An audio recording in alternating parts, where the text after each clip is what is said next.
जय हिंद। पर्यावरण संरक्षण से संबंधित अधिनियम इस वीडियो में हम पढ़ेंगे। साथ ही हर एग्ज़ाम में आते हैं। आप कोई भी एग्ज़ाम दे रहे हैं तो पर्यावरण से संबंधित क्वेश्चन ज़रूर आते हैं। तो चलिए, सबसे पहला अधिनियम है पर्यावरण संरक्षण अधिनियम 1986। इस अधिनियम के बारे में देख लें तो भारत में यह 1986 में पारित हुआ था।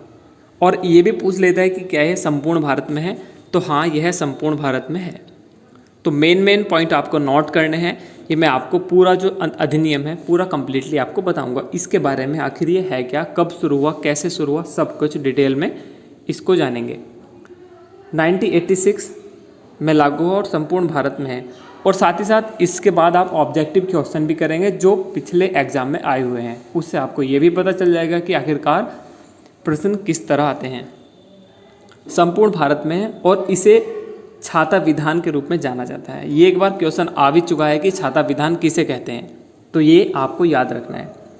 पर्यावरण संरक्षण अधिनियम द एनवायरमेंटल प्रोटेक्शन एक्ट 1986, ठीक, ये आपको याद रखना है। अब इसमें बिल्कुल स्टार्टिंग से बताएं तो वर्ष 1972 में एक सम्मेलन हुआ था स्टॉकहोम में। स्टॉकहोम में एक सम्मेलन हुआ था जो संयुक्त राष्ट्र के प्रथम मानव पर्यावरण सम्मेलन के निर्णय को कार्यान्वित करने के उद्देश्य से किया गया था। और साथ ही साथ इसमें इन्होंने ये अधिनियम जो करता है वो केंद्र सरकार को शक्ति देता है। इसमें लिखा हुआ नहीं है तो याद रखिए, केंद्र सरकार को शक्ति देता है कि वह अधिनियम के उपबंधों के अंतर्गत पर्यावरण में गुणवत्ता में सुधार लाना, संरक्षण और प्रदूषण वगैरह का नियंत्रण, ये चीज़ें हैं। और साथ ही साथ मेन पॉइंट है कि भोपाल में जब गैस त्रासदी हुई थी 1984 में, उसके बाद भारत सरकार ने अनुच्छेद 253 के तहत, अब देखो यहाँ एक आर्टिकल आ गया, आर्टिकल 253 के तहत पर्यावरण संरक्षण अधिनियम एक्ट 1986 पारित किया था। इसमें क्या था, जो आर्टिकल 253 था, एक वायु अधिनियम आया था 1981 में। उसमें यह था कि जो आर्टिकल 253 है किसी भी कोई भी एक संधि के तहत कानून बनाने की शक्ति देता है। तो इसी के तहत जो इन्होंने किया था 1986 में लागू, वो इसी के तहत किया गया था। तो याद रखिएगा, अनुच्छेद 253 मतलब कि पर्यावरण संरक्षण की दिशा में कानून समन्वय बनाना और मार्गदर्शन उनका करना, ठीक। ये होगा आपका कंप्लीट एक्ट 1986 का। इसके बाद नेक्स्ट है आपका जेनेटिक इंजीनियरिंग अनुमोदन समिति। तो इसका नाम चेंज हो गया, चेंज नाम क्या था वो भी देखना है। इसका जो गठन है वो भी पर्यावरण संरक्षण अधिनियम 1986 के तहत किया गया था। और इससे पहले जो भी अधिनियम है, पर्यावरण की पूरी प्लेलिस्ट है, वहाँ से आपको कम्प्लीटली मिल जाएगा कि पर्यावरण की शुरुआत कहाँ से की जा रही है, ठीक है। तो वो आपको आराम से मिल जाएगा। और यह 22 जुलाई 2010 को गजट नोटिफिकेशन के द्वारा जेनेटिक इंजीनियरिंग अनुमोदन समिति का नाम बदलकर अनुवांशिक इंजीनियरिंग आकलन समिति कर दिया। बस अनुमोदन की जगह आकलन कर दिया। इसमें क्या था कि जो सूक्ष्म जीव होते हैं, निर्मित जीव या कोशिका के विनिर्माण, तो उनका उपयोग, आयात निर्यात, उनका भंडारण अधिनियम 1989 में था। तो उसी के स्थान पर जो शब्द आते थे तो वही इन्होंने चेंज किया। वो इसी के लिए था जो भी सूक्ष्म जीव और अनुवांशिक निर्मित जीव थे। नेक्स्ट है राष्ट्रीय हरित न्यायाधिकरण अधिनियम 2010। ये देख लें, राष्ट्रीय हरित न्यायाधिकरण अधिनियम 2010। तो भारतीय संविधान के अंतर्गत दिए गए नागरिकों को स्वच्छ पर्यावरण में रहने के अधिकार को जीवन के अधिकार, आर्टिकल 21 आपने पढ़ा है, तो उसमें सारे अधिकार आ जाते हैं। जीवन जीने का अधिकार उसके अंतर्निहित है। यानी देश में एक राष्ट्रीय हरित न्यायाधिकरण का गठन किया गया है। वर्तमान में इसके अध्यक्ष कौन है, ये याद रखिएगा, जस्टिस आदर्श कुमार गोयल हैं। और इसकी स्थापना, ये भी ध्यान रखिएगा, 18 अक्टूबर 2010 को की गई थी। इसका मेन उद्देश्य क्या था कि पर्यावरण बचाओ, वन संरक्षण और उससे संबंधित जो भी कानून अधिकार हैं, उन जो भी उनसे पीड़ित व्यक्ति हैं, तो एक क्षतिपूर्ति करने वाला, और जो भी इससे मामले जुड़े हुए हैं उनको निपटारा करने के लिए इसका गठन किया गया था। तो ये आपको ध्यान में रखना है अच्छे से। इसके उपरांत केंद्रीय प्रदूषण नियंत्रण बोर्ड, ये क्या है, ये एक सांविधिक संगठन है। याद रखिएगा, यहीं कंफ्यूज कर देगा वो आपको, ऑप्शन में कुछ और दे देगा। तो आपको देखना है यह एक सांविधिक संगठन है। कौन सा संगठन है, सांविधिक संगठन, ठीक है। और इसका गठन सितंबर 1974 में किसके तहत किया गया था? एक जल अधिनियम था 1974, तो उसके ही तहत किया गया था। ये भी आपको ध्यान में रखना है, द वेरी मोस्ट है और काफ़ी बार एग्जाम में पूछा गया है। नेक्स्ट इसके बाद इसका भी यही है कि पर्यावरण मुद्दों पर राष्ट्रीय हरित न्यायाधिकरण का समर्पित, और जो भी पर्यावरण को दुर्गति से बचाने के लिए जो भी न्याय है वो उपलब्ध कराता है, ठीक है। और इसमें क्या है कि तथा उच्च न्यायालय में मुकदमे का भार कम करने की मदद करता है। और जल प्रदूषण निवारण एवं नियंत्रण अधिनियम 1974, जो जल अधिनियम है वो यही है। तो तथा वायु प्रदूषण निवारण नियंत्रण अधिनियम, ये वो है, इसको आप बोल सकते हैं। देखो दोनों अधिनियम बहुत मेन है, वायु प्रदूषण निवारण अधिनियम या इसका नाम है वायु प्रदूषण अधिनियम। तो ये 1981 में याद रखिएगा। और जल 1974, ये वही था जैसे नदियों में स्वच्छता को बढ़ावा देना और वायु की गुणवत्ता में सुधार करना, तो ये इसका उद्देश्य रहा। अब इससे संबंधित आप देख सकते हैं कुछ महत्वपूर्ण संगठन है पर्यावरण से संबंधित। सबसे पहले एक राष्ट्रीय पर्यावरण अभियंत्रित शोध संस्थान, काफ़ी बार एग्जाम में पूछा गया है। यहाँ की यूपी लोअर सब और यूपी पीसीएस मेंस में आया है, उत्तराखंड पीसीएस में आया है, फिर पीसीएस 2012-14 में, मतलब काफ़ी बार आया है। ये क्वेश्चन बहुत मेन है, तो इसे आप शॉर्ट फॉर्म में नीरे कह सकते हैं। इसकी स्थापना याद रखनी है 1958, और कहाँ? महाराष्ट्र के नागपुर में अवस्थित है। और इसके निदेशक डॉक्टर राकेश कुमार हैं, और भारत सरकार के विज्ञान एवं प्रौद्योगिकी मंत्रालय के अधीन कार्य करता है। देखो शॉर्ट चीज़ें हैं, ये जानना तो बहुत ज़रूरी है, यही चीज़ काफ़ी है। और कभी कभी इसका पहला नाम पूछ लेता है, तो पहला नाम था इसका जब 1958 में स्थापित हुआ तो केंद्रीय लोक स्वास्थ्य इंजीनियरिंग संस्थान, यानी सिफरी, ठीक है। और इसमें राष्ट्रीय पर्यावरण प्राधिकरण, इसका पूरा नाम ये मैंने अभी बता दिया है। और यह अधिनियम 1997 के तहत किया गया। अब 1997 क्या है? ये एक राष्ट्रीय पर्यावरण अपीलीय प्राधिकरण अधिनियम है, ठीक है, ताकि ये क्या कर सके, जो 1986 का पर्यावरण संरक्षण अधिनियम है उसके प्रबंधन हेतु किसी क्षेत्र का संचालन, उसकी प्रक्रिया, उद्योग, सब चीज़ों में अपील की सुनवाई कर सके। यही है इसका मेन मोटिव। इसके बाद है नेक्स्ट संगठन है विश्व मौसम विज्ञान।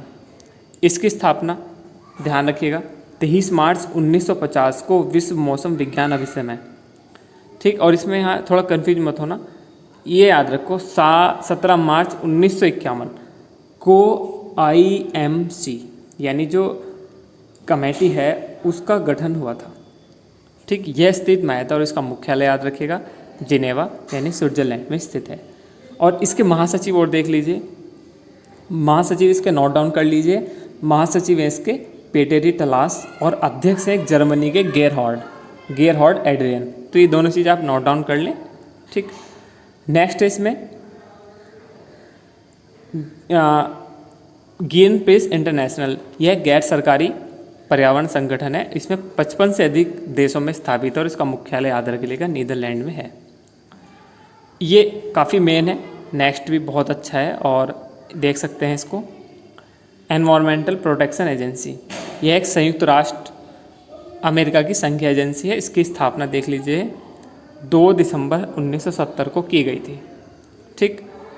नेक्स्ट है इसका इको मार्क, बहुत एग्जाम में पूछता है, पर्यावरण से संबंधित है। इको मार्क ये क्या है कि प्रमाण पत्र है, ये भारतीय उत्पादों को दिया जाता है जो भारत में उत्पाद होते हैं। और किसके द्वारा दिया जाता है? ब्यूरो ऑफ इंडियन स्टैंडर्ड्स के द्वारा। और कब से? 1991 से। देखो सारी चीज़ 2 लाइन में ख़त्म हो चुकी हैं, तो ये बहुत ज़्यादा मेन है। और यहाँ से काफ़ी मेन और महत्वपूर्ण चीज़ें शुरू हो जाती हैं जो एग्ज़ाम में बहुत आती हैं।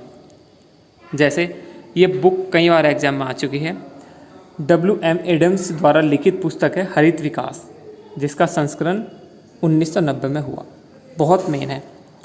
और नेक्स्ट है एल्सवर्थ, यानी एल्सवर्थ इनका पूरा नाम इनका जो पूरा नाम है वो एल्सवर्थ हंटिंगटन है।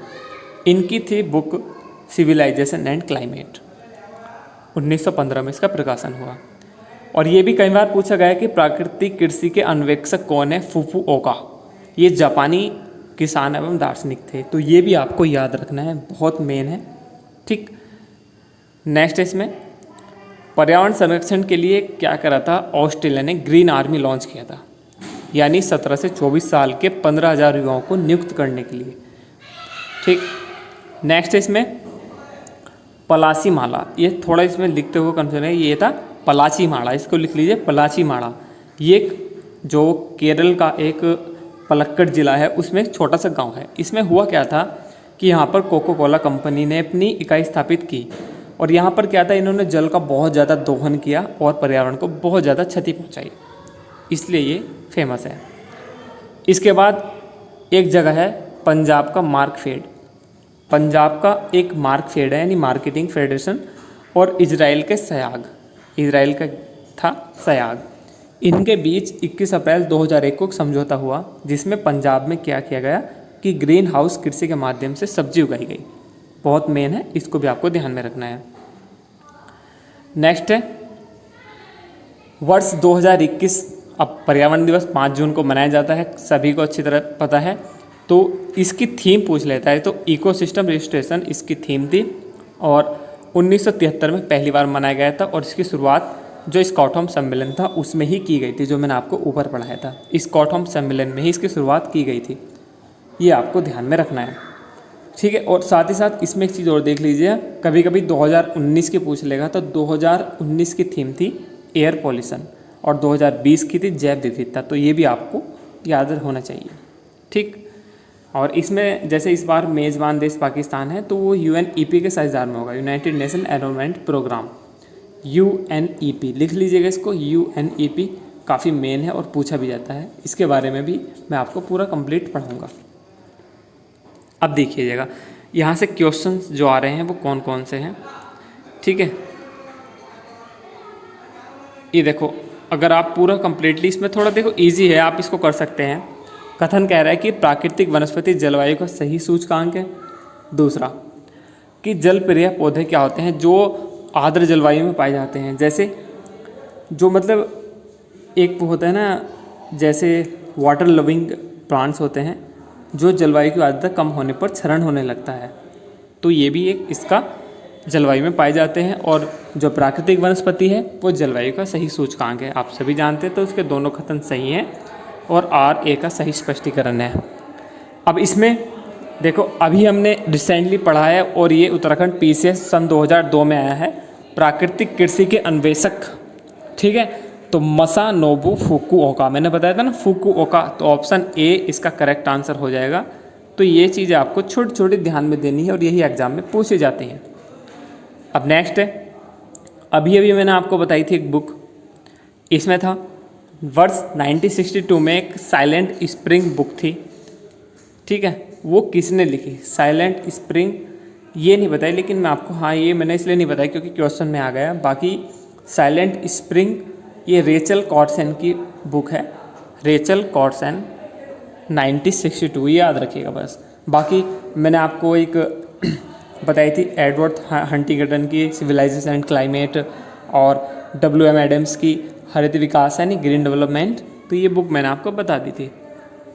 अब ये तो आपने पढ़ा ही था कि विश्व मौसम विज्ञान संगठन का मुख्यालय कहाँ है, ठीक। तो आप इसमें आराम से इसको कर सकते हैं, इसका मुख्यालय भी बहुत ज़्यादा मेन है, एग्जाम में पूछा जाता है, ठीक है।